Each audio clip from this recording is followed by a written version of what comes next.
Bienvenue sur Oli et Thanato, le podcast qui parle de la mort et des deuils pour les vivants. Je suis Charlène, accompagnante des deuils et facilitatrice des transitions de vie. Pour se reconstruire d'une épreuve, il faut la comprendre, mettre les mots, trouver des outils et un cadre qui nous permettent de l'intégrer à notre histoire et à notre quotidien. C'est pourquoi je reçois des experts et expertes qui viennent aborder le concept de finitude et de deuil à mes côtés. Ressources thérapeutiques, outils de connaissance de soi, concepts théoriques ou philosophiques, ces interviews ont pour but d'apporter un regard nouveau sur la mort. À travers ces partages, j'aspire à pouvoir démystifier le deuil sous toutes ses formes et vous fournir les moyens de faire preuve de résilience pour vous reconstruire. Tout de suite, place à notre expert.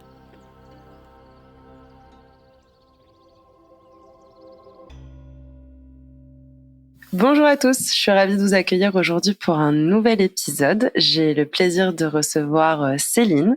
Céline, déjà, merci pour ton temps, merci pour ta confiance. Et puis, avant de rentrer dans le vif du sujet, d'introduire un petit peu notre épisode, je te laisse te présenter de la manière dont tu le souhaites. Bonjour Charlène, bonjour à tout le monde.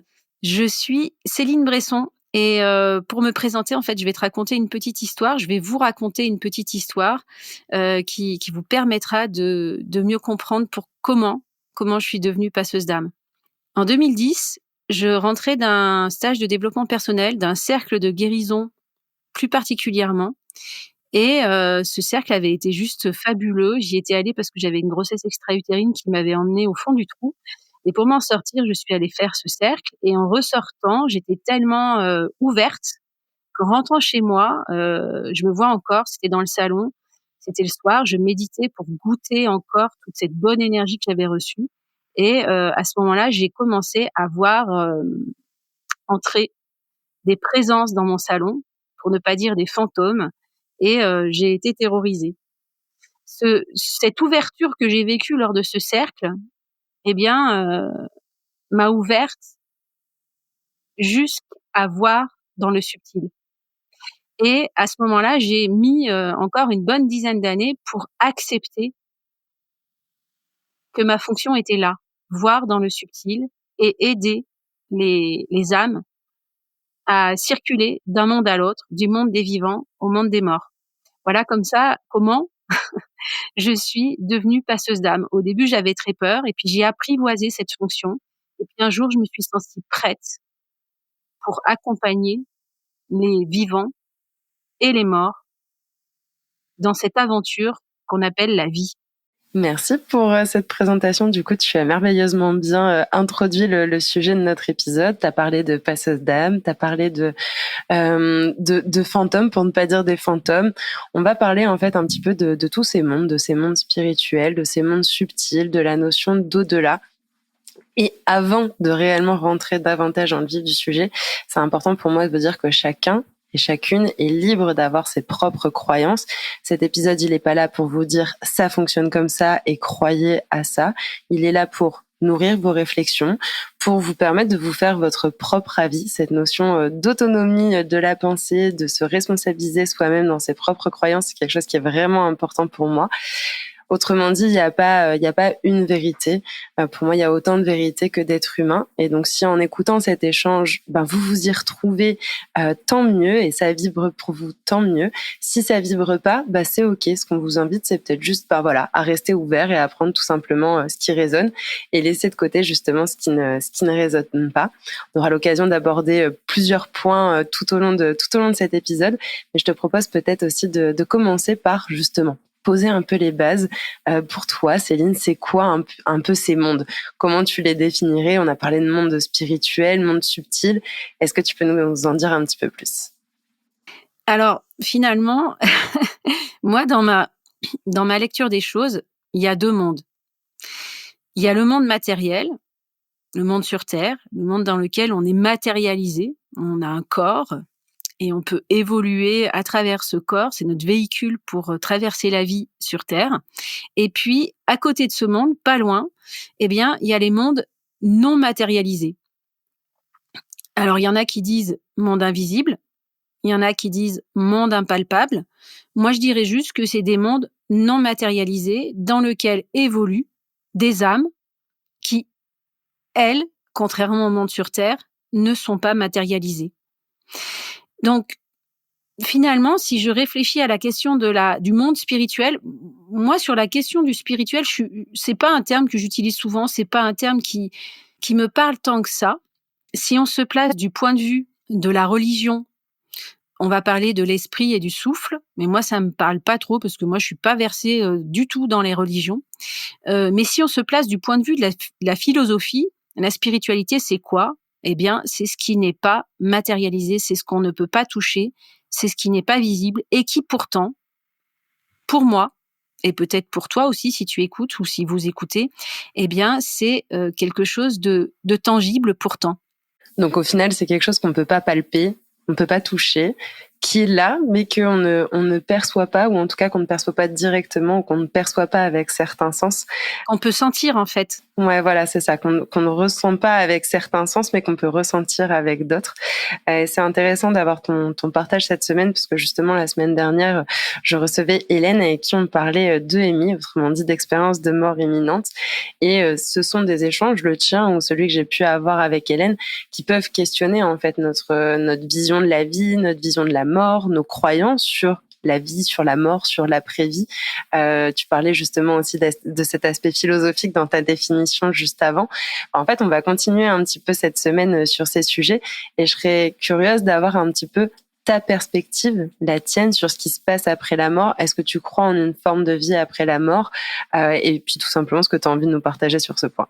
Les mondes de la mort, en fait, c'est pas les mondes de la mort, c'est un autre espace dans lequel ça n'est pas visible, les énergies, les fréquences, les âmes qui peuvent y évoluer. J'utilise le terme d'âme, mais on peut parler de fréquences, d'énergie qui sont non matérialisées par un corps. Et quand on meurt, en fait, on quitte juste le fait d'avoir un corps. Mais notre âme quitte notre corps et va dans les autres mondes à côté. Et on passe juste d'un état d'âme dans un corps matérialisé à un état d'âme. Donc, on était incarné et là, on n'est juste plus incarné dans son corps. Et c'est un passage entre l'état d'être vivant et l'état d'être mort. Et les deux mondes, finalement, ils sont séparés par un voile très, très mince. Il y en a même qui disent que quand on passe de l'autre côté, quand on fait ce passage, ce grand passage, eh bien, ce serait comme une renaissance à la vie, mais une vie qui n'est plus incarnée. C'est intéressant justement ce que tu dis. J'aime bien ce côté, le fait de passer d'une âme avec un corps à une âme sans corps. Ça montre qu'il y a la continuité de quelque chose. Et je partage cette vision et je trouve que c'est une vision qui est assez surprenante, atypique, questionnante, en tout cas qui est différente de ce qu'on peut penser dans les pays occidentaux, dont on est a priori, si je ne me trompe pas, toutes les deux originaires, et je pense pas mal des personnes qui nous écouteront aussi. Et je pense que c'est intéressant de voir aussi comment on fait un petit peu ailleurs cette notion où en Occident, on va avoir vraiment ce côté séparation tabou, alors que plutôt vers l'Orient, la vie et la mort se côtoient. Tu parlais justement de passage, de changement, de transition. Il n'y a pas cette notion de fin, de quelque chose qui s'arrête et puis point. Et je sais qu'il y avait un exemple que tu souhaitais nous partager justement à ce niveau-là. Ah oui, alors c'est juste l'idée, c'était de dire que, bon, oui, on n'approche pas la mort de la même manière dans toutes les cultures du monde. Par rapport à la question d'âme, par exemple, dans la culture judéo-chrétienne, on dit que l'âme est infinie, qu'elle est infinie, alors que dans les cultures orientales, en Inde, on parle de réincarnation. Mais en fait, ça continue tout le temps. Il y a une idée de continuité. Mais si on s'approche, si on refait un pas un peu plus vers l'Occident, par exemple, chez les Géorgiens, qui sont chrétiens orthodoxes, bon, ils sont pas tout près de nous, mais quand même, ils sont judéo-chrétiens, entre guillemets. Eh bien, quand quelqu'un meurt, les pratiques, eh bien, c'est d'aller rechercher l'âme dans l'endroit où la personne est morte et d'inviter cette âme en déroulant une grosse bobine de fil. On la déroule, cette grosse bobine de fil, comme un fil d'Ariane, pour amener l'âme de l'endroit où elle est morte jusqu'à l'endroit où on va veiller la personne avant de faire la cérémonie d'enterrement.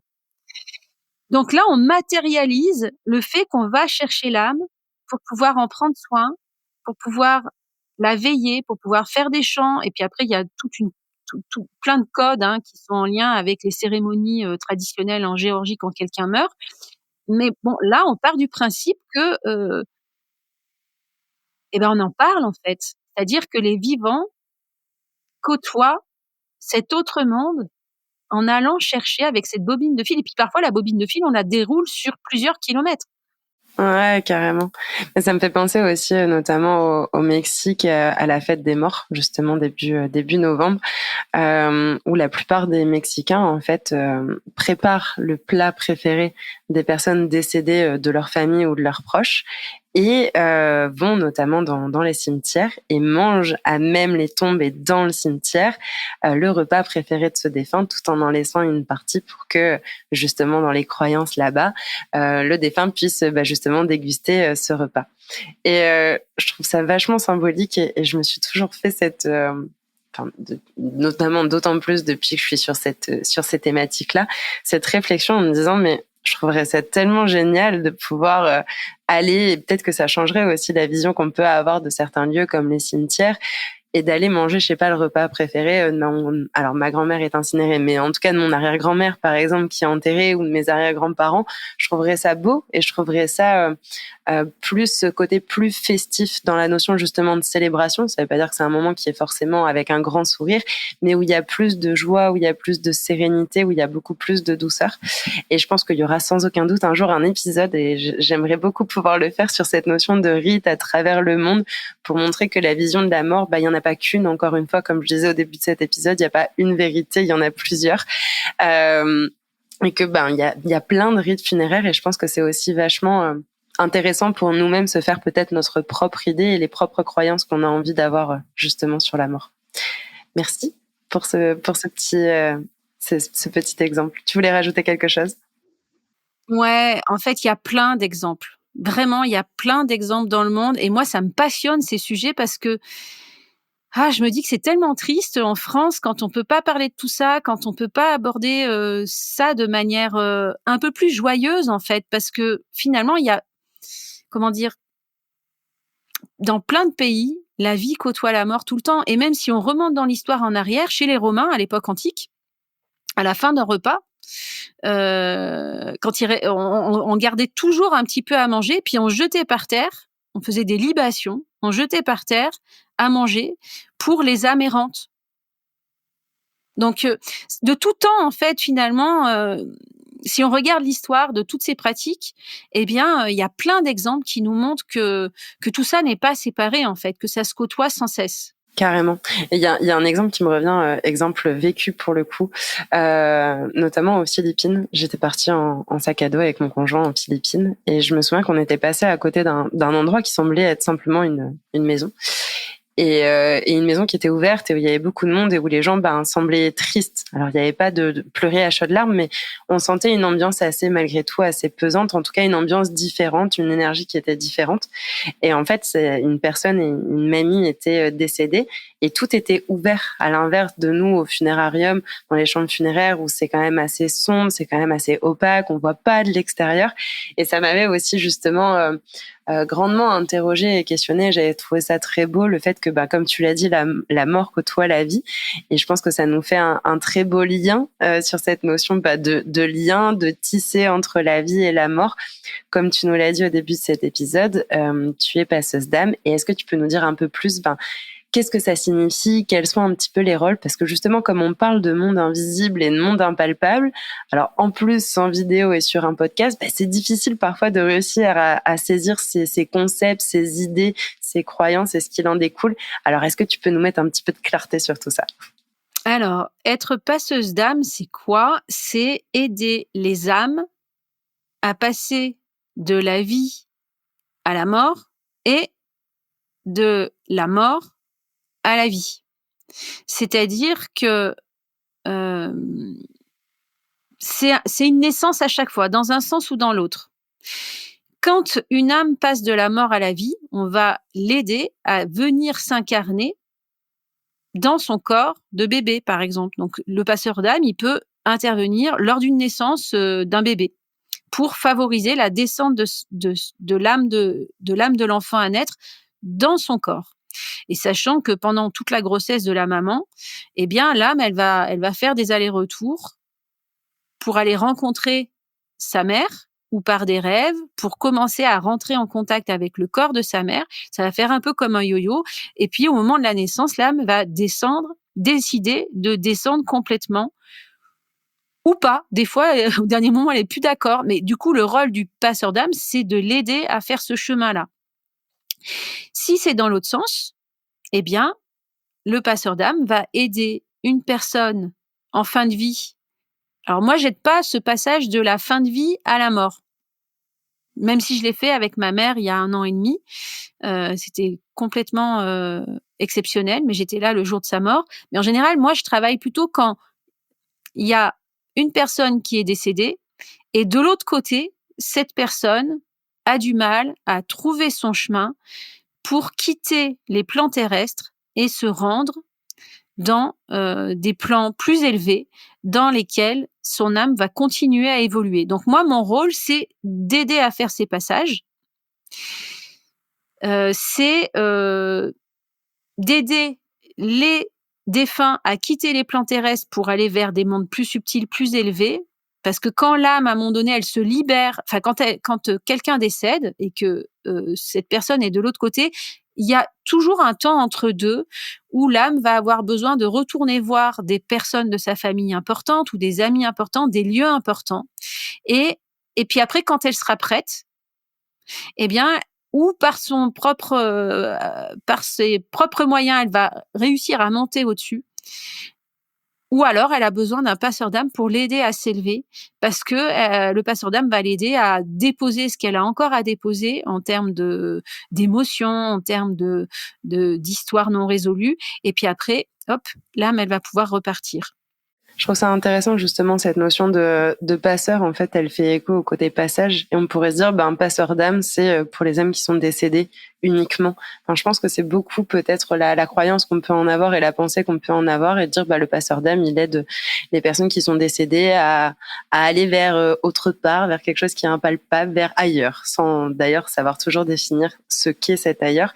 Et je trouve ça intéressant cette mission qui est plus globale, en fait, qui va beaucoup plus loin, comme tu l'as dit, de la vie à la mort au moment de la mort à la vie, pardon, au moment de la naissance, pour commencer du début, de la vie à la mort au moment du décès, mais aussi sur tous ces passages délicats. Et donc, du coup, là, ça rejoint, et tu me le confirmeras ou pas, mais ça rejoint pour moi cette notion de deuil, comme moi je l'aborde au sens des morts symboliques, c'est-à-dire tout ce qui a lieu comme changement dans nos vies et qui deviennent des moments parfois difficiles de nos vies, sachant que cet aspect difficile est propre à chacun, mais je pense à cette notion de déménagement, je pense au fait d'avoir une annonce d'une maladie, à avoir un accident, une séparation, un licenciement. Voilà, tous ces passages-là, c'est à ça dont tu faisais écho, et ça, pour le coup, c'est bien cette notion de directement dans le monde terrestre. C'est bien dans ce sens-là? Oui, en fait, le passeur d'âme, il aide les âmes, en fait. Ce qui relie tout ça, c'est qu'il aide les âmes entre les mondes, le monde des vivants, le monde des morts, mais dans le monde des vivants, il peut aider les vivants à faire tous ces passages un peu délicats qu'un vivant peut rencontrer au cours de sa vie. Et en général, certains passages sont délicats, peut-être parce que son âme n'a pas encore dit tout à fait oui à la vie dans toutes ses cellules, dans tout son corps, jusqu'au bout de ses ongles, jusqu'au bout de ses cheveux. Et des fois, du coup, ça fait que on a une âme qui est pas encore tout à fait totalement incarnée, qui fait que des fois, certains passages dans la vie, sont un peu compliqués, et de toute façon, on sait qu'une séparation, un déménagement, c'est pas toujours évident pour tout le monde. Donc, en fait, le rôle du passeur d'âme est aussi d'aider les vivants dans les passages de leur vie. Quand tu dis dire un vrai oui à la vie, comment tu le dirais autrement si les personnes, c'est pas très clair? Parce que peut-être qu'il y a des personnes qui se disent, ok, moi j'ai dit un vrai oui à la vie, mais peut-être je me sens pas bien. Est-ce que malgré tout, elles ont dit ou pas un vrai oui à la vie, par exemple? Alors, pour moi, un vrai oui à la vie, c'est quand on s'abandonne totalement en confiance dans la vie. Des fois, notre histoire fait que on nous a pas appris à faire confiance parce qu'on est tombé dans une famille où on nous a pas appris ça, où ça a été difficile, où bon, il y a eu des chocs, il y a eu des choses importantes, marquantes, etc. Et en fait, au fond de nous, il y a encore des parcelles de nous qui se défendent de la vie. Parce que c'est difficile la vie, ou parce que ça fait mal la vie, ou parce que ça nous écorche. Eh bien, je sais pas si c'est clair ce que je dis, Charlène, si c'est plus explicite. Bah, du coup, moi, la manière dont je le ressens, c'est en fait dire oui à la vie sous toutes ses formes, c'est-à-dire avec les parties de joie, de bonheur, tout ce qui est agréable, mais aussi avec tout ce qui est inconfortable, en fait. Parce que l'un et l'autre n'étant pas séparés, c'est dans ce sens-là. C'est l'accepter à tous les niveaux et dans toutes ses formes. Oui. Et du coup, bah, ça va peut-être nous amener aussi au sujet, à ma question suivante. Donc, on a parlé de cette notion de la mort à la vie à la naissance, de la vie à la mort au moment du décès, de ces différents passages. Et il y a l'un des passages on en a cité plusieurs, mais dont l'un que tu as cité, qui est notamment cette période de fin de vie qui amène tout doucement à quelques heures, jours, semaines, mois, vers ce décès.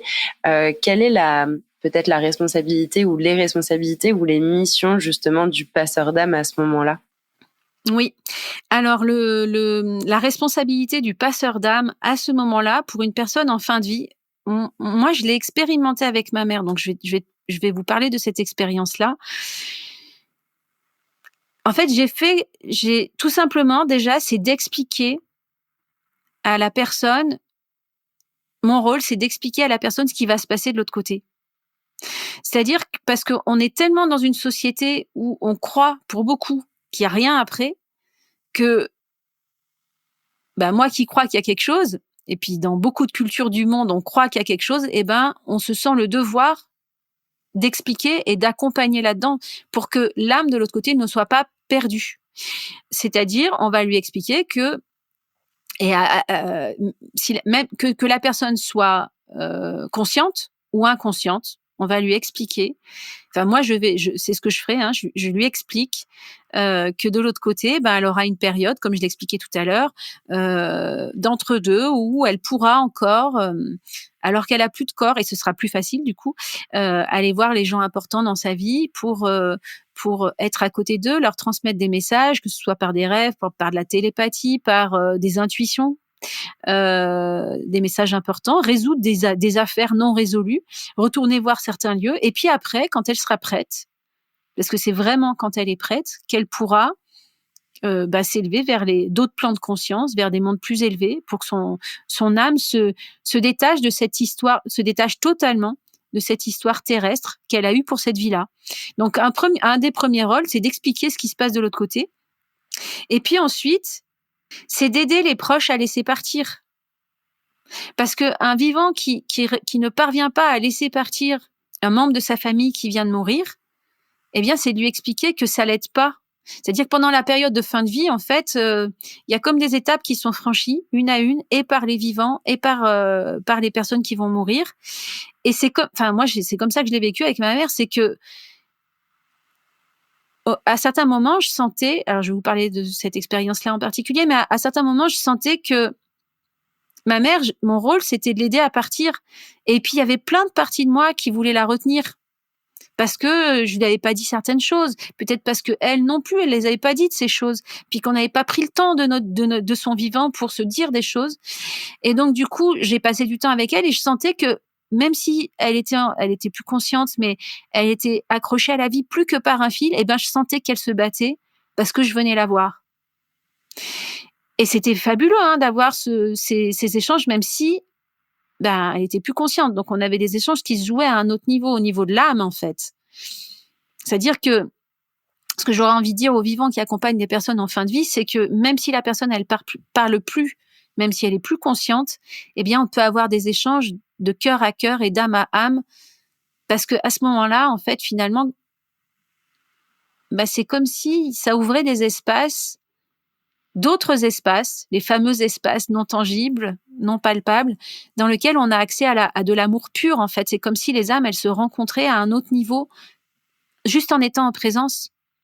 Et donc, là, c'est pas besoin de parler, en fait. On peut juste émettre une pensée vers la personne, et puis se rendre disponible pour voir si l'âme de l'autre côté, de la personne qui est en fin de vie, nous envoie des messages aussi.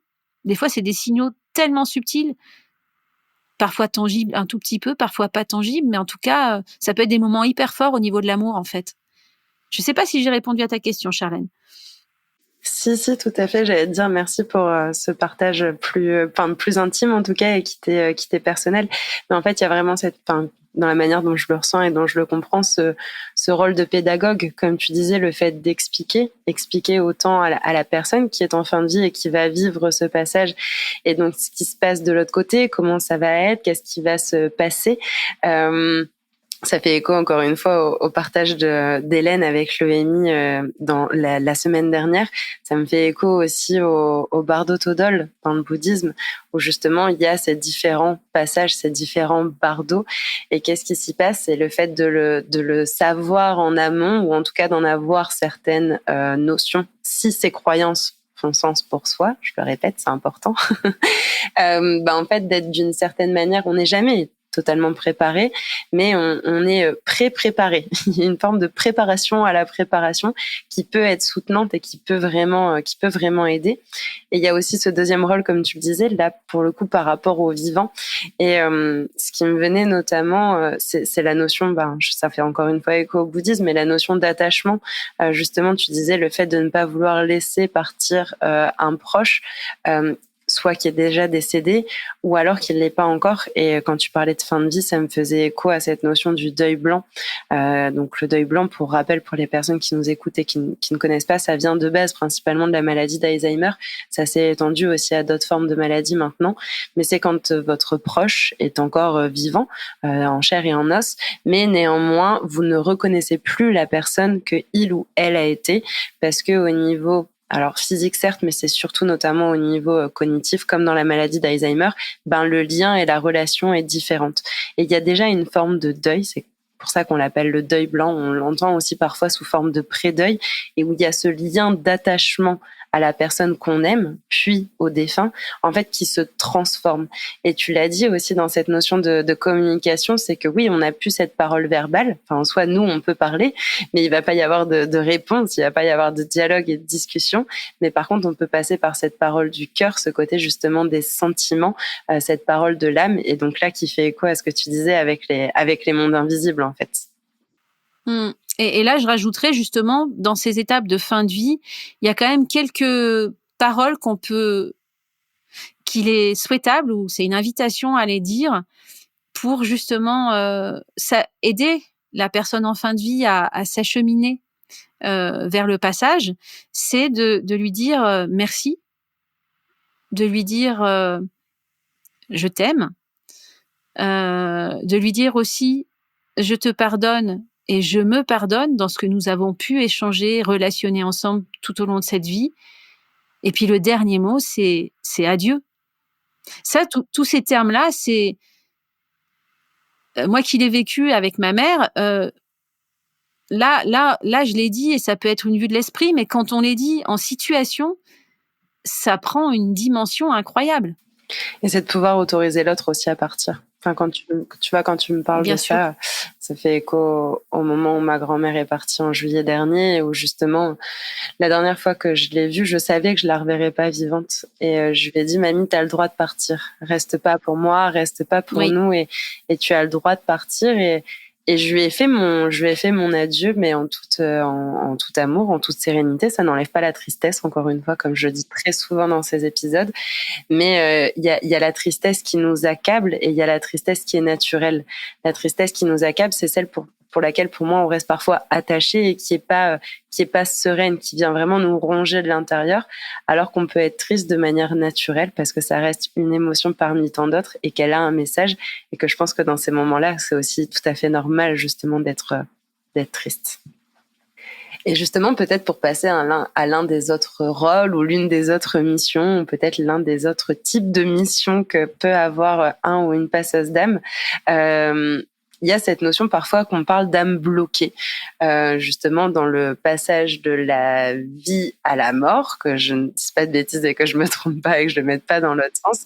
Est-ce que tu peux nous dire un peu pourquoi certaines âmes restent bloquées et un peu selon ton expérience, c'est quoi peut-être les raisons, les explications de pourquoi ces âmes peuvent rester bloquées après leur décès, même si j'imagine bien que voilà, on reste là bien sûr dans des généralités et que chaque âme a ses raisons qui lui sont propres et personnelles, mais qu'on puisse peut-être avoir quelques éléments qui nous permettent de comprendre.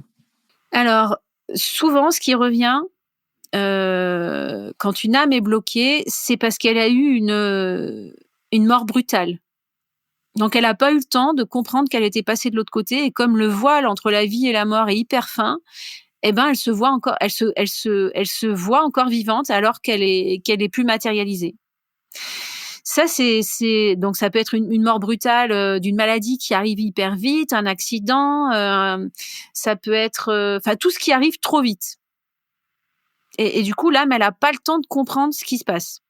Donc, par exemple, ça fait, pour quelqu'un qui est médium, moi je le suis, on voit des âmes qui continuent à vivre normalement alors qu'elles sont mortes. Donc, elles continuent à aller au travail, elles continuent à aller chercher le pain, elles continuent à aller à la maison, à aller dans la cuisine, enfin à vivre quoi.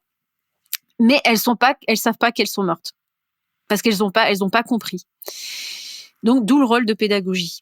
Et puis, il y a celles qui savent qu'elles sont mortes, elles en ont un peu conscience, et donc elles sont dans l'entre-deux, de l'autre côté, mais elles savent qu'elles n'ont pas terminé quelque chose. Elles n'ont pas terminé une mission, elles n'ont pas terminé quelque chose, de transmettre un message. Et donc, elles restent là parce qu'elles ont besoin de continuer ce qu'elles n'ont pas fini. Et puis, il y a aussi des âmes qui sont attachées. Elles sont attachées à une maison, à du matériel, donc elles sont attachées. Et donc, elles n'arrivent pas à quitter leur maison. Voilà pourquoi des fois on parle de maison hantée, parce que dans cette maison, on a l'impression que c'est habité alors qu'il n'y a plus personne et que on voit rien, mais pourtant on a l'impression qu'il y a des présences. Et c'est comme ça qu'on s'amuse de tout temps à faire peur aux enfants. Et puis autrement, il y a d'autres âmes qui, elles, décident volontairement de rester auprès de certains membres de leur famille. Par exemple, une grand-mère qui décide de rester auprès de sa petite fille parce qu'elle pense que sa petite fille a besoin de son aide, parce que ou elle repère que ses parents sont pas en mesure de bien s'occuper d'elle, ou elle a peur qu'ils s'en occupent pas bien. Donc du coup, elle reste auprès de sa petite fille et puis elle prend soin d'elle en étant près d'elle. Et donc, elle est dans ses corps énergétiques de la petite fille. Et donc, ces âmes, quand on leur explique, pour celles qui n'ont pas compris du tout, que finalement elles font partie du monde des défunts et que leur rôle n'est pas de rester dans les plans terrestres mais d'aller se recharger au-dessus et puis continuer à évoluer dans les plans plus élevés au-dessus, elles vont accepter de partir quand elles ont compris. Celles qui sont attachées à leur matériel ou qui veulent veiller sur des membres de leur famille, eh bien, il va falloir leur expliquer que, et ça c'est un super argument, un argument majeur pour qu'elles acceptent de faire leur chemin, parce qu'il faut qu'elles acceptent, on ne peut pas forcer les choses, eh bien, c'est de leur faire comprendre que quand elles restent dans les plans terrestres dans un lieu, elles font baisser la fréquence énergétique du lieu. Donc, c'est des lieux dans lesquels on va pas se sentir bien, où on aura souvent froid, où on aura tendance à se disputer. Ou alors, si elles restent auprès des vivants, eh ben, quelque part, elles prennent l'énergie des vivants. Elles leur font baisser leur taux vibratoire. Et donc, du coup, ces âmes qui voulaient faire veiller sur leur petite fille, par exemple, quand on leur explique ça, elles comprennent que finalement c'est contre-productif de rester et que si elles acceptent d'aller dans les plans du dessus, eh bien, dans les mondes du dessus, eh ben, finalement, elles pourront continuer à communiquer avec leur petite fille, mais comme elles seront dans des vibrations beaucoup plus hautes, eh bien, elles pourront le faire en apparaissant dans les rêves de leur petite fille. Elles pourront le faire en devenant un peu comme des guides, finalement, auprès des vivants, en se manifestant à eux d'une manière ou d'une autre, télépathie, rêve, etc. Et donc, et là, elles le feront, mais de manière productive, sans prendre l'énergie aux vivants. Et du coup, on sent justement l'importance de ce rôle de pédagogue, d'explication, de réussir à trouver justement les bons mots, non pas pour faire à la place de la personne et choisir pour cette âme, comme tu le dis, parce qu'on ne peut pas, mais lui permettre de comprendre par elle-même. Et du coup, ma question, c'est de savoir c'est quoi un petit peu les méthodes et les pratiques que tu utilises pour faciliter ces processus, pour faciliter ce passage en fait des âmes bloquées. Qu'est-ce qui te permet justement de permettre de faire comprendre à cette âme qu'en fait, elle doit continuer à évoluer et à passer sur des plans supérieurs. Alors, donc j'explique. Et puis après, quand j'ai fini d'expliquer, j'ouvre comme un canal de lumière. J'ouvre un canal de lumière comme une cheminée. Et puis je les invite à monter. Et pour ça, j'utilise mon axe énergétique à moi, mon axe tertiel qui passe dans ma colonne vertébrale et qui va se connecter profondément à la terre et très haut dans le ciel. Ça, c'est primordial. J'utilise l'énergie du cœur parce qu'en fait, le cœur, c'est le grand guérisseur de tous les maux de l'âme. Et s'il reçoit l'énergie de la terre et du ciel, eh ben, il peut s'expanser et faire monter le taux vibratoire. Et en fait, en faisant monter l'énergie, l'âme va pouvoir, si elle accepte de monter, elle va pouvoir monter facilement. Puis j'invite aussi l'âme à déposer ses émotions au sol, comme un vieux manteau. Que ces émotions, elles l'alourdissent, elles l'empêchent de monter. Et donc, du coup, je lui propose de laisser ses émotions au sol, que c'est plus nécessaire pour faire son voyage. Et donc, l'un dans l'autre, elle accepte de monter. Et pour ça, effectivement, pour favoriser ce passage, je me mets dans l'énergie du cœur, je me mets aussi dans une écoute profonde pour me connecter à mon intuition. Parce que là, tout ça, ça se joue, comment dire? Ça se joue dans les sensations que j'ai. Par exemple, quand une âme, elle est pas prête à partir, j'entends même au fond de moi que ça dit non. Et puis quand elle est prête, pof, d'un seul coup, ça dit plus non, puis il y a quelque chose qui s'allège et hop, ça fait comme un mouvement d'air et hop, ça monte. Et l'âme monte. En tout cas, quoi qu'il arrive, je suis dans un état méditatif pour faire tout ça et je suis dans la confiance totale que tout ce qui est là, c'est juste. Tout ce qui se passe, c'est dans la justesse de ce qui doit être. Merci pour ces éléments justement du comment ça se passe un petit peu pour toi et comment tu permets ces passages. Et je trouve ça intéressant parce que depuis tout à l'heure, on parle justement de c'est quoi être passeur ou passeuse d'âme. On en parle du point de vue notamment des défunts. C'est aussi notre sujet, hein, bien entendu. Et je trouverais ça intéressant de pouvoir le prendre aussi depuis la perspective et le point de vue des vivants, peut-être de ceux qui restent, et en quoi je vais te dire peut-être de manière générale, la spiritualité et le fait de savoir que le passage d'âme existe, si on y croit et si vous, auditeurs, auditrices, ça fait sens pour vous et que c'est quelque chose qui résonne positivement, en quoi ça peut être une aide selon toi dans le processus de deuil? En fait, quand on croit qu'il y a une vie de l'autre côté, une autre vie sous une autre forme, déjà, enfin, que ce soit pour les défunts, mais aussi pour les vivants, moi je trouve ça assez rassurant. Parce que l'idée du néant, moi je sais que la perspective du néant, s'il y avait le néant de l'autre côté, moi ça me déstabiliserait beaucoup.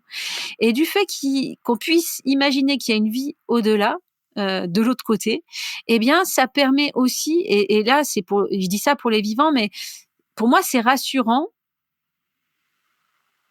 C'est rassurant de se dire que si on n'a pas fini d'échanger avec une personne en fin de vie, qu'on n'a pas pu venir à son enterrement parce que c'était trop loin ou qu'on pouvait pas, qu'on n'a pas pu dire à cette personne qui est morte qu'on l'aimait, comme de l'autre côté, il y a encore une forme de vie, mais différente, on peut encore communiquer avec elle.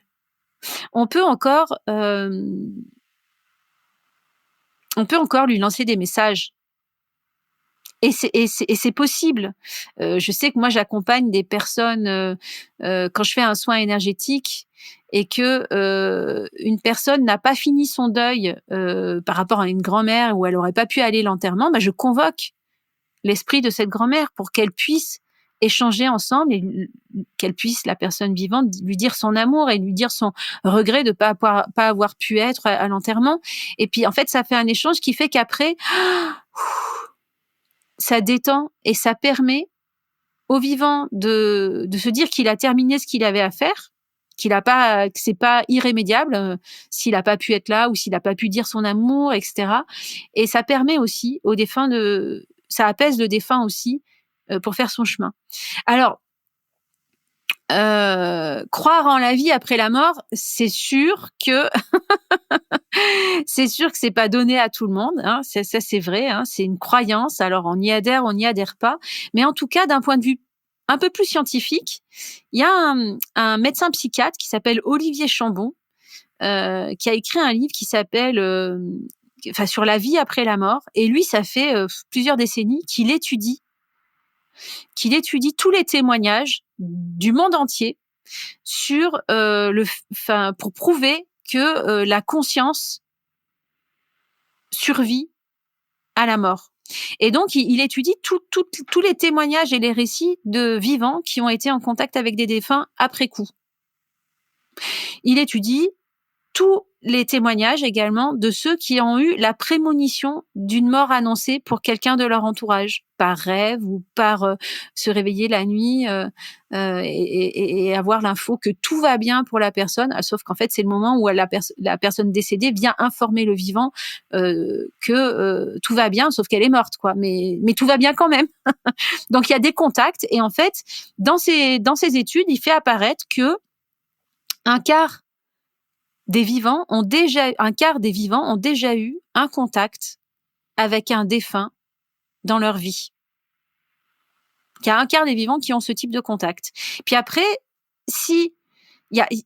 il dit aussi que si on perd son homme ou sa femme, son mari ou sa femme, eh bien, on a la moitié de chance d'avoir un contact avec l'âme de son mari ou de sa femme. Et puis, si on perd un enfant, ben là, on a 3/4 de chance d'avoir un lien, un contact avec l'âme de son enfant défunt. Donc, tout ça pour dire que ça, c'est étudié. C'est quand même incroyable. Et lui, vraiment, son dada, c'est d'arriver à prouver scientifiquement à travers toutes ces études, au niveau cognitif, que ça existe, en fait, ces contacts-là. Et que c'est pas une affabulerie, ou que c'est pas un délire collectif, ou ça existe. Voilà. Après, chacun se fait son idée, évidemment, hein. Oui, bien sûr. Et puis, il n'est pas le seul, hein. Il y a aussi, on pourrait citer Christophe Forêt, Stéphane Alix. Enfin, Oui. ils sont nombreux à pouvoir étudier ces sujets-là. Petit disclaimer, par contre, parce que ça me semble important. Il y a des personnes qui croient en cette vie après la mort et qui, malgré tout, n'ont pas de signes ou ne perçoivent pas les signes. Et de choses que j'entends parfois, c'est que ces personnes vont se dire, si j'ai pas de signes, ça veut dire que je ne suis pas assez bien, ou alors peut-être que je me trompe, ou alors peut-être que la vie après la mort n'existe pas, et ça peut remettre en question une philosophie de vie et une philosophie des croyances par rapport à la mort, mais aussi la confiance et l'estime de soi, et aussi une certaine forme de relation avec l'être qui est décédé, donc de son vivant, mais ensuite par-delà la mort. C'est pas parce que vous avez pas de signe que ces choses-là n'existent pas. C'est pas parce que vous n'avez pas de signe que vous n'en êtes pas digne. Il peut y avoir d'autres explications et c'était important pour moi de le préciser ici. C'est pas parce que vous avez pas de signe que votre défunt n'en a rien à faire. Voilà, ça me semblait important de le dire et de le déposer. Et du coup, si je reviens sur ce que tu disais, en quoi finalement le côté qui dit passage d'âme, si je le fais de manière un petit peu réduite et simpliste, qui dit passage d'âme dit cette notion de vie après la mort, et y croire, oui, ça évite de se dire que derrière il y a rien, que c'est le néant, que ça y est, tout est fini, ciao, bonsoir, on a tiré le rideau. Et donc c'est aussi de pouvoir transformer le lien, et comme tu dis, s'il y a des choses qu'on n'a peut-être pas pu faire de notre vivant, le faire autrement. Moi, j'ai toujours eu cette phrase que, alors à la base, je dis notamment quand je pars alors je pars moins maintenant, mais quand je partais en voyage, j'ai beaucoup vécu sur les routes, donc j'étais assez loin de mes proches pour des périodes qui étaient assez longues. J'étais toujours loin des yeux, mais près du cœur. Et je trouve que cette phrase, elle est aussi valable en fait une fois qu'un proche décède, loin des yeux dans le sens loin du physique, loin du palpable, mais près du cœur. Et c'est là justement cette transformation du lien. Et comment peut-être de manière symbolique ou pas, est-ce qu'il y avait des choses que tu as envie de nous partager sur comment les vivants peuvent répondre à ces besoins, faciliter le passage de l'âme de leur proche qui est parti, ou en fait tout simplement avoir ce contact directement par le cœur et notamment par la symbolique? Eh ben, en fait, un des besoins des défunts quand ils sont dans l'entre-deux de l'autre côté, c'est quand même une période un peu qui peut être déstabilisante, hein, quand même pour les défunts, parce qu'il faut quand même qu'ils comprennent ils sont en train de comprendre s'ils n'ont pas compris tout de suite qu'ils sont passés de l'autre côté. Eh bien, c'est d'allumer une bougie. C'est symbolique pour nous, mais pour les défunts, c'est super important. Ils le demandent, en fait. Il y a 1 an, je discutais avec ma prof de yoga et elle me disait qu'elle avait accompagné la fin de vie de son beau-frère et en fait, quand son beau-frère est mort et juste après, elle a eu des communications, par télépathie avec l'âme de son beau-frère et il lui disait à quel point ça avait été bien qu'elle allume des bougies en pensant à lui. Parce qu'il avait besoin de cette lumière, parce que de l'autre côté, c'était sombre et trouble, et que cette lumière lui permettait de se sentir accompagné et puis d'y voir, quoi. Donc ça, la bougie, ça c'est les maîtres de la lumière. Alors la lumière, la bougie, c'est symbolique, c'est matériel, mais c'est surtout envoyer la lumière de son cœur. C'est-à-dire que d'envoyer des messages d'amour, envoyer un message d'amour à un défunt qui est passé de l'autre côté, c'est lui envoyer de la lumière quelque part. C'est lui envoyer comme une douche de quelque chose de chaud, de chaleureux, d'enveloppant et qui fait du bien. Ouais, c'est de pouvoir réchauffer les cœurs. Voilà, c'est ça.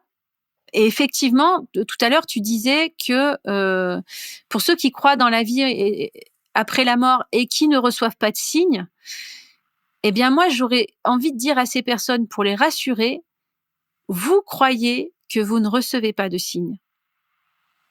Mais peut-être qu'au fond de vous, vous en recevez, mais c'est tellement subtil et anodin et c'est tellement pas grand-chose que ça ne vous semble pas être des signes. C'est ça. Parfois, on ne se fait pas assez confiance pour pouvoir croire à certaines choses, où on se dit c'est le fruit du hasard. Et c'est OK aussi. Mais merci de pouvoir le préciser. Et ça me fait penser à un épisode que j'avais enregistré avec Aurélia au tout début de ce podcast, il y a bien plus d'1 an, que je mettrai aussi en lien en description. Mais le fait d'envoyer des messages d'amour, c'est ce que tu disais, hein, finalement, par l'intermédiaire de la symbolique de la bougie, cette notion de chaleur, cette notion vraiment d'amour. Et je rajouterais aussi, et là, c'est un peu une déformation, mais de par mon attrait pour la philosophie bouddhiste, le fait de donner des explications de comment ça se passe de l'autre côté. À votre niveau, vous pouvez aussi le faire avec, alors peut-être que vous irez pas dans les détails, peut-être que tout ça, mais voilà, rien que quelques bases et de rassurer, en fait. Et c'est pas parce que vous parlez sans qu'il y ait de support pour pouvoir vous répondre que vous parlez réellement dans le vent. On pourrait dire d'une certaine manière que les murs ont des oreilles. Et du coup, c'est vrai que à ce moment-là, moi, je sais que dans mes pratiques maintenant de passeuse d'âme, quand il y a quelqu'un dans ma famille qui décède, oui, je vais aller à la cérémonie. Oui, je vais peut-être aller voir la dépouille de la personne présentée avant incinération ou enterrement. Mais en fait, finalement, je vais le faire parce que ça, c'est quelque chose de collectif. Parce que ça fait partie de nos codes, de nos codes de rituels, de deuil quand quelqu'un meurt dans notre pays.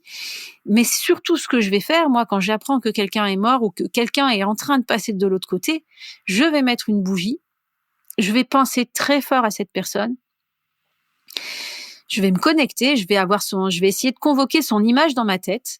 Et puis, à cette personne, je vais pouvoir lui dire, bah voilà, ce que je disais tout à l'heure. Voilà, je sais que, voilà, que t'es en train de passer. Je suis là pour toi. Je t'accompagne. Si tu as besoin, d'aide pour monter, quitter les plans terrestres quand tu seras passé de l'autre côté après cette période d'entre-deux, je suis là pour toi. Tu peux venir me solliciter. Et en fait, ben, là, c'est arrivé plusieurs fois ces derniers temps pour des membres de ma famille. Et ben, leur âme se présente quand elles sont prêtes. Et là, à ce moment-là, je peux faire le rituel de passage vers les mondes du dessus. Et ça me prend 2 secondes. Alors qu'au début, il y a quelques années, quand j'apprenais, il fallait que je me concentre pendant un quart d'heure, quoi. Mais là, pour ces âmes qui sont complètement prêtes à partir, ça se fait hyper vite. Ouais, il y a cette notion de fluidité. Ouais. Merci beaucoup pour tous ces partages, justement, pour pouvoir finir cet épisode. Il y a 2 derniers points qui me semblaient intéressants d'aborder. C'est que justement, depuis tout à l'heure, on l'a dit dès l'introduction, il y a cette notion de quelque chose qui est impalpable et que avec quelque chose qui est impalpable, invisible, non matérialisé, on peut potentiellement en faire un petit peu ce qu'on en veut. Vous venez peut-être là où je veux en venir, mais dans notre monde, on mélange beaucoup de choses. Maintenant, on se prône beaucoup de choses. Et je veux amener à ces questions d'éthique. Donc, ce sera un petit peu ma première question. Comment est-ce que tu peux assurer que ton travail il est éthique et respectueux des croyances, des besoins des personnes que tu accompagnes, tant sur les plans incarnés, physiques, matériels, que sur les plans invisibles, impalpables et du coup non matériels. Et puis pour finir, savoir si tu as quelques ressources à partager que tu aimerais mentionner et que je pourrais mettre aussi bien entendu dans la description. Quand je me suis formée, il y a quelques années, avec un vieux monsieur qui n'est plus de ce monde aujourd'hui, mais c'était ces dernières années, il avait plus de 80 ans. Il s'appelait Roger, il vivait dans la Drôme, il avait les pieds dans la terre jusqu'aux genoux. C'était un vieux monsieur qui recevait le message de transmettre. Lui, il nous disait que de toute façon, quoi qu'on fasse, quoi qu'on fasse, qu'on œuvre avec des vivants ou des morts, pour des passages, il faut demander l'autorisation. Donc on demande, par exemple, quand j'accompagne une âme défunte à quitter les plans terrestres pour monter dans les mondes du dessus alors qu'elle est déjà passée de l'autre côté, je lui demande l'autorisation si elle veut monter. Est-ce que tu veux que je t'aide à faire monter, à monter, quoi. Je demande donc à l'âme défunte pour un défunt qui doit monter. Je demande aussi au monde du dessus s'il m'autorise à laisser monter. Parce qu'en fait, tous les passages, je les fais en lien avec les énergies du dessus. Comme s'il y avait une cheminée et en fait, moi, je suis en dessous et au-dessus, il y a les énergies du dessus, tout en haut de la cheminée. Et en fait, le passage, il peut pas avoir lieu si je demande pas l'autorisation, si j'appelle pas l'aide des énergies du dessus, en fait. Et si moi, je suis pas là en bas, les énergies du dessus, elles peuvent pas aider à monter. C'est ensemble qu'on le fait, en fait. Donc, je demande l'autorisation à l'âme, je lui propose et je lui demande est-ce qu'elle veut monter. Je demande aux guides du dessus, si on peut dire, les guides, si elles sont OK que cette âme monte. En général, tout le monde est accepté, hein, il faut juste le vouloir. Donc, c'est là où la pédagogie rentre en compte. Et puis, il faut savoir qu'une âme défunte, quand on est passeur, il faut lui laisser le temps. On peut pas la forcer à monter. On pourrait la forcer. Mais en fait, ça, c'est pas éthique, c'est pas respectueux. Il faut lui laisser le temps de d'accepter, de comprendre sa situation et de choisir de monter. Si on force les choses, on n'est plus dans le respect.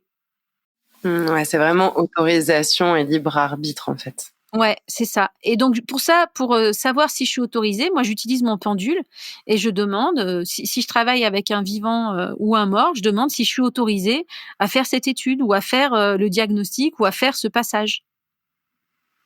Donc le pendule, qu'est-ce que c'est que le pendule? En fait, le pendule, c'est le prolongement de moi dans le monde du subtil et je reçois une réponse du subtil à travers le pendule. Et si les personnes ne croient pas dans tout ça et que, par exemple, ça arrive que très souvent, hein, 95% quand je fais des soins énergétiques, les gens qui viennent me voir, ils ont parfois un grand-père, une grand-mère qui sont restés en tant que défunts dans leur champ énergétique.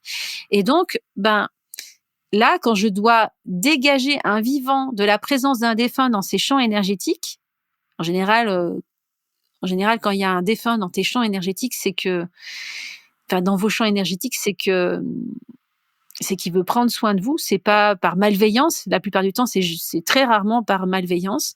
Eh bien, quand je fais ce passage-là, quand j'invite ce défunt à partir, eh bien, je le fais aussi en expliquant à la personne si elle croit dans la vie après mort, ou en lui disant qu'il y a des énergies qui relèvent pas de ses champs à elle, qui sont dans ses champs et je l'aide à faire passer. Et là, avant de faire ça, je demande dans le subtil toujours. Et je peux demander aux vivants s'ils croient dans la vie après mort. Et je demande aux défunts. Donc ça fait 3 autorisations quelque part. Enfin, c'est pas que je le demande, je lui propose et il a son libre arbitre de dire oui ou non. Mais je ne force pas les choses. Ouais.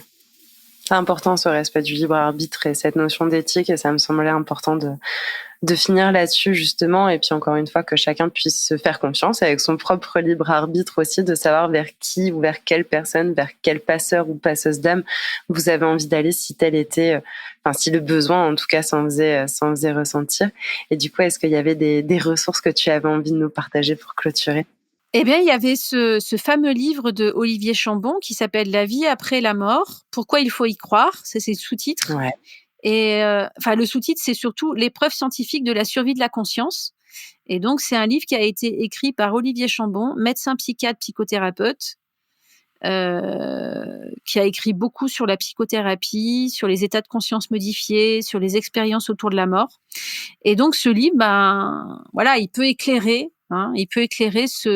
tous les types de rapports qui ont pu être recueillis et racontés par des vivants qui ont eu des contacts avec les morts. Et ça peut aller loin, ces contacts. Hein. C'est incroyable.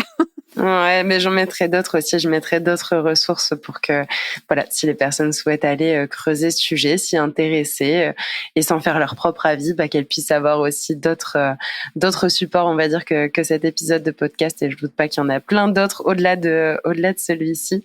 Céline, je voulais vraiment te remercier pour cette interview qu'on a pu réaliser toutes les deux. Est-ce qu'il y a un dernier petit mot de la fin, quelque chose que tu aimerais préciser, quelque chose que tu aimerais apporter en plus? Déjà, je te remercie, Charlène, pour ta confiance de m'avoir invitée ou d'avoir accepté cette invitation. Quand j'ai vu que tu étais sur ce sujet-là, je t'ai dit, oui, moi aussi, je suis sur ce sujet. On pourrait faire un podcast ensemble, donc je te remercie d'avoir accepté. Ce que j'aimerais, en fait, dans mon rêve intérieur, ce que j'aimerais, c'est que en France, on soit plus autant fâché avec la notion du spirituel. Parce que, en fait, la notion du spirituel, elle est tellement collée avec la notion du religieux. Et à la Révolution, on a tellement jeté le bébé avec l'eau du bain que, du coup, on s'autorise plus à avoir une relation avec tout ce qui n'est pas tangible, donc tout ce qui relève d'un point de vue philosophique avec les autres mondes. Et donc, on s'autorise plus parce que finalement, on a tout jeté ensemble avec la religion. Et ça, je trouve ça dommage parce que finalement, quand il y a des passages, quand il y a la perte d'un parent proche, comme beaucoup sont encore persuadés qu'il n'y a rien de l'autre côté, ça fait des fins de vie et des deuils peut-être plus difficiles à vivre.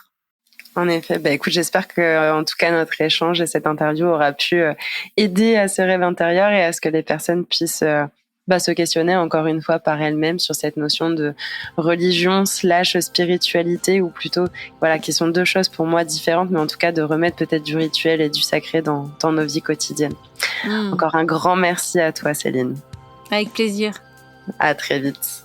À bientôt. Un grand merci pour votre écoute, votre attention et votre fidélité sur ce podcast. J'espère que ce dernier épisode vous a inspiré et vous permettra d'envisager votre reconstruction. Pour briser les tabous, il est nécessaire de délier la parole sur ces sujets. Alors pour que demain ne soit pas un éternel hier et que la mort puisse nous transmettre ses enseignements sur la vie, je vous invite à partager cet épisode au plus grand nombre. Ensemble, changeons notre façon de voir la mort et pour cela, je vous donne rendez-vous ici même dès lundi prochain.